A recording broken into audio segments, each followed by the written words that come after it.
Dans cette interview, François Peyotte interroge Bernard de Montréal sur la similitude de vibration entre certains écrits et la parole de Bernard. François mentionne un livre dans lequel il a remarqué une différence de ton entre la première et la deuxième partie, où l'on peut clairement reconnaître Bernard.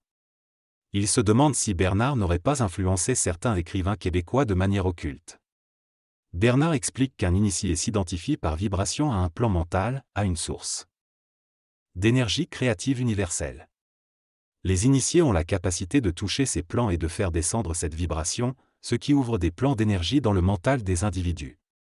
Il souligne que les initiés ne se contrôlent pas, mais cherchent à ouvrir et à faciliter l'ouverture pour les autres.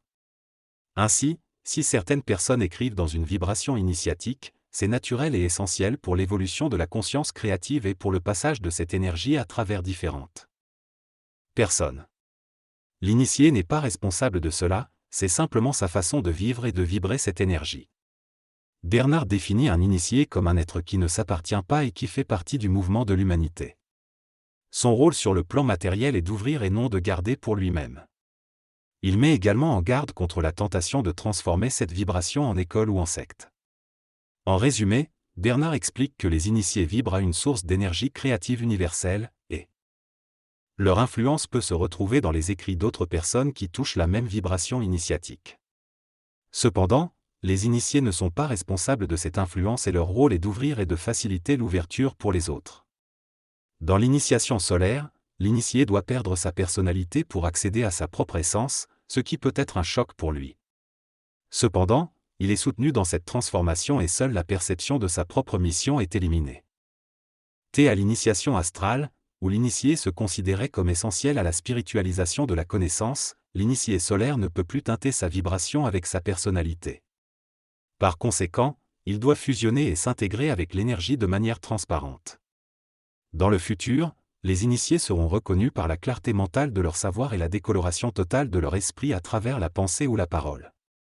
Les êtres humains en évolution doivent rompre le cordon ombilical spirituel avec les initiés, afin de continuer leur propre cheminement avec l'énergie divine. Dans le processus d'involution, il était nécessaire de maintenir une connexion avec les initiés, mais dans l'évolution future, il est essentiel de se détacher d'eux pour intégrer pleinement notre énergie et atteindre une certitude mentale de notre identité. Un initié solaire est quelqu'un qui ne laisse pas son cœur ou ses sentiments interférer avec son mental, car il est conscient des lois de l'énergie. Et ne veut pas tomber dans la dépendance à un maître spirituel. L'homme nouveau est indépendant dans l'esprit et harmonisé avec l'esprit des autres, tout en conservant son indépendance. Dans cet extrait, l'initié fait part de son combat contre les formes de relations ombilicales entre l'homme et les plans spirituels, afin de protéger l'homme contre les forces psychiques astrales. Il explique que pour éliminer l'ignorance de sa conscience, l'homme doit être en mesure de décoder la vibration. Et aide donc l'homme à comprendre les lois du mensonge et du mental, ainsi que l'origine de la pensée. Il mentionne également que l'homme est déjà né de l'esprit, mais a perdu conscience, d'où la nécessité de renaître de l'esprit. Il met en garde contre le concept de renaissance de l'esprit utilisé par certains, soulignant l'existence du mensonge cosmique dans le cosmos et sur Terre. Ce mensonge constitue une menace pour l'humanité en termes d'individualisation et de développement d'une conscience unitaire. Dans cette conversation, le conférencier BDM explique qu'il faut renaître à son propre esprit et non pas de l'esprit en général. Il souligne que chaque être humain a sa propre source d'esprit et que la renaissance doit se faire à cette source spécifique. Il affirme également l'existence d'un mensonge cosmique et explique que la pensée est une énergie qui est propulsée vers le cerveau par des êtres du monde invisible. La pensée doit être utilisée de manière créative et personnalisée à partir du plan mental. BDM mentionne également les ajusteurs de pensée, des entités de lumière qui évoluent sur le plan mental et ont pour mission de faire évoluer l'homme et d'étudier l'énergie dans les mondes de la lumière. Dans la discussion, il est question du mensonge cosmique, qui fait partie de l'organisation involutive du monde astral. Les êtres cosmiques utilisent ce mensonge pour faire prendre conscience à l'homme de son existence et le corriger. Cependant, il est précisé que la vérité est dangereuse car on y a été habitué à croire. L'ajusteur de pensée est présenté comme un être de lumière qui joue un jeu pour aboutir à une fusion et une intégration, mais il ne transmet pas uniquement des pensées parfaites à l'homme. Dans le cas de l'orateur, sa personnalité a éclaté lors de la fusion, mais cela n'est pas nécessaire pour tous. La communication avec les êtres cosmiques peut être fatigante, car ils vivent dans une autre dimension et il est plus intéressant pour l'orateur de communiquer avec les hommes. Cependant, lorsqu'il écrit un livre, il ressent une communication intégrale avec les êtres cosmiques et apprend au fur et à mesure qu'il écrit. Selon les propos tenus, il est prévu que l'évolution de l'humanité sur une période de 2500 ans pourrait être épuisante pour le cerveau. Pour permettre cette évolution, une communication intégrale serait nécessaire, où les informations seraient mises par écrit mais les individus ne seraient pas intéressés par la connaissance. Une conséquence de cette fusion sur Terre serait que les humains ne ressentiraient plus le besoin d'évaluer leurs connaissances intellectuelles car ils seraient en fusion avec la source. Ils deviendraient alors des canaux et des extensions de la Terre pour travailler et créer en étroite relation avec d'autres intelligences. S'ils avaient besoin de plus de connaissances, ils pourraient sortir de leur corps matériel et entrer en contact avec ces intelligences sur un autre plan. Lorsqu'ils reviennent à leur corps physique, ils sont libres de ce qu'ils savent et ne portent pas le fardeau de cette connaissance dans leur conscience matérielle. La mémoire deviendrait une source de souffrance pour un initié, pouvant mener à une dépression grave. Écrire un livre servirait de pont entre l'énergie et le cerveau humain, ne provoquant pas de perte d'énergie.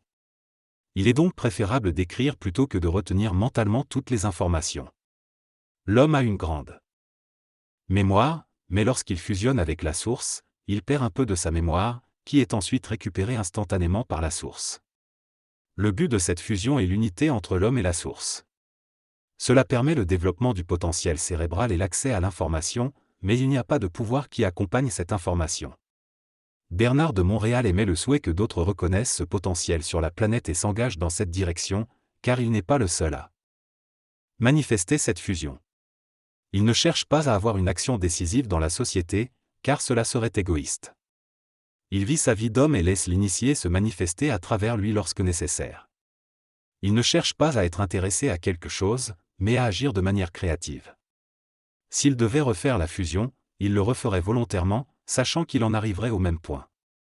Dans cette interview, le conférencier Bernard de Montréal parle de son expérience de fusion, une étape importante dans son parcours spirituel.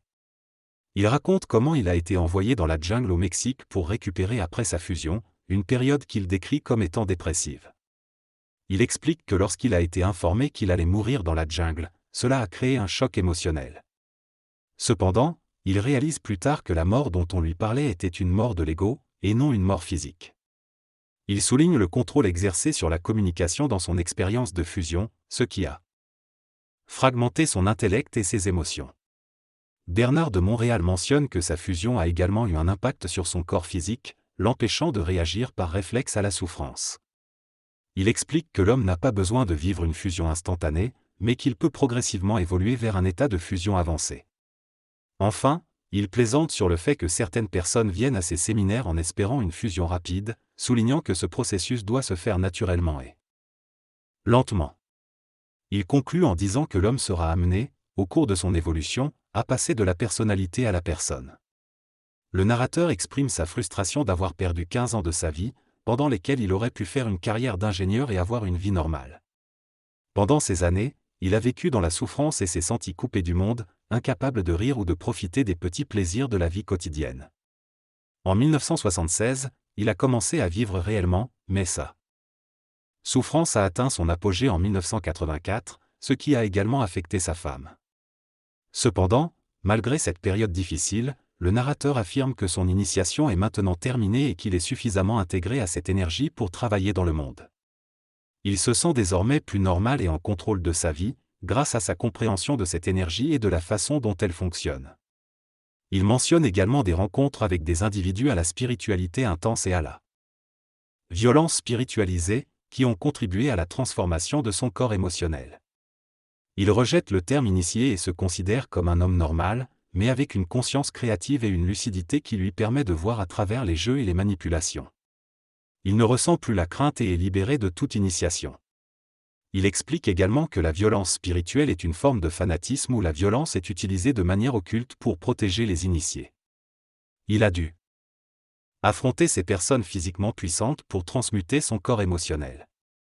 Dans cet extrait, Bernard de Montréal, Boulevard M, parle de sa période où il avait une forte influence sur les personnes qui l'entouraient. Il explique que son pouvoir magnétique était dû à ses paroles et à sa voyance. Les gens venaient de partout pour le voir et une fois qu'ils étaient en sa présence, ils étaient liés à lui de manière occulte. BDM raconte qu'il a souffert énormément au niveau du plexus solaire à cause de cela, mais qu'à un moment donné, il a réussi à se débarrasser de cette souffrance. Il mentionne également que dans le public, il parle de ses expériences pour partager son vécu, mais reconnaît que ce n'est pas facile à comprendre pour tout le monde. Il affirme ensuite que la plus grande illusion de l'homme est de croire que les forces et la lumière descendront un jour pour le nourrir, alors qu'en réalité, l'homme doit chercher lui-même à puiser cette lumière à la source. Il prévoit d'écrire un livre sur le concept de fusion, expliquant son importance pour accéder à une intelligence parfaite dénuée des influences de l'ego, de la spiritualité et de l'occulte du mental. Il est facile pour lui de progresser dans l'intégration de l'énergie et de finalement surpasser les obstacles de la conscience médiumnique qui s'ouvrent à mesure que la conscience se développe. Bernard de Montréal remercie et souhaite un joyeux Noël à tous.